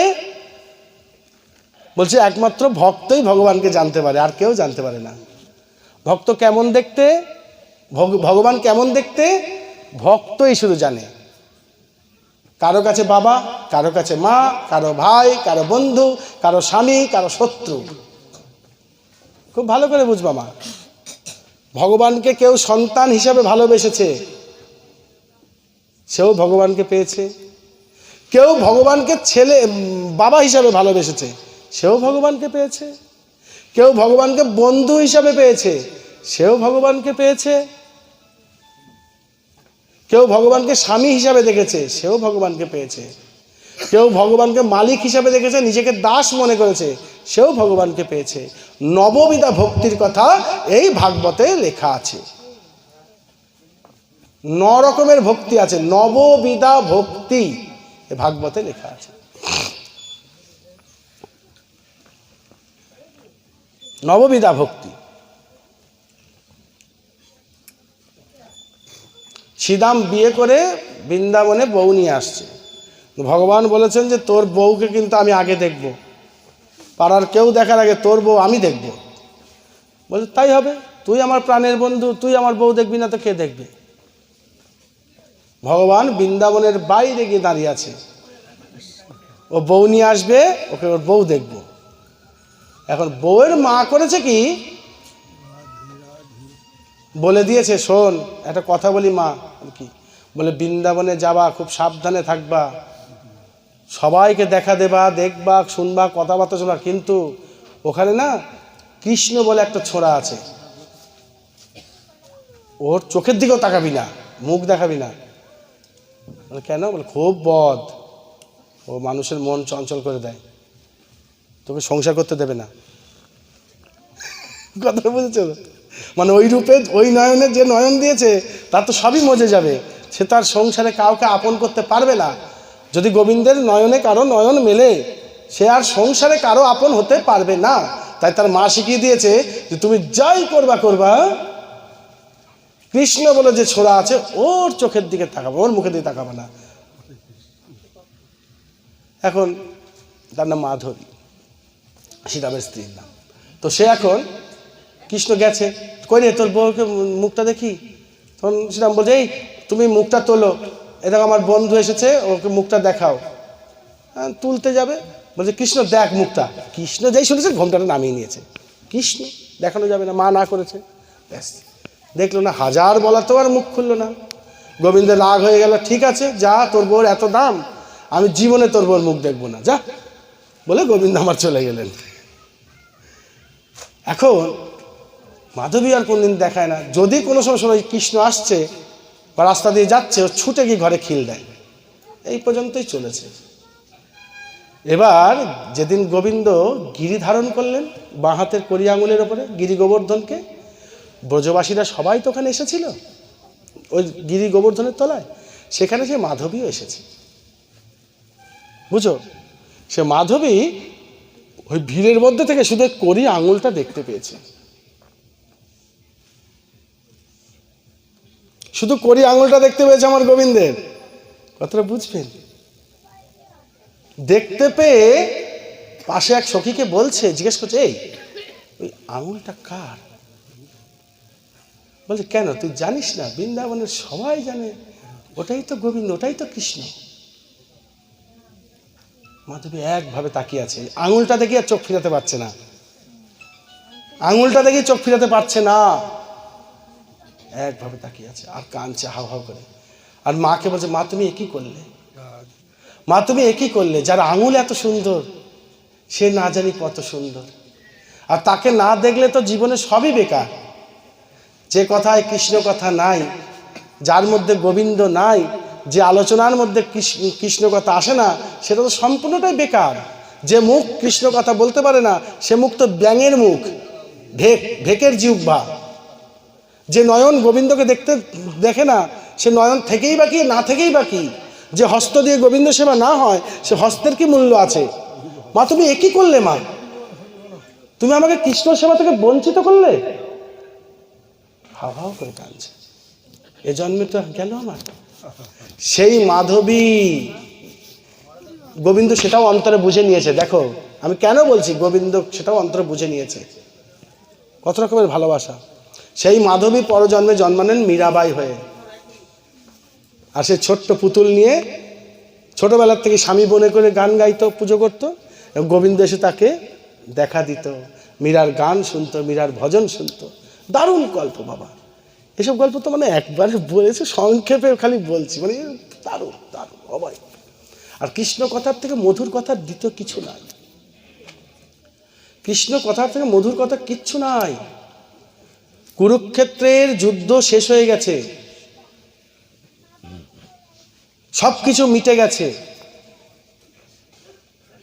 যুধিষ্ঠির সিংহাসনে বসেছেন, ভীম অর্জুন সবাই ছত্র ধারণ করেছে, সব শান্তি।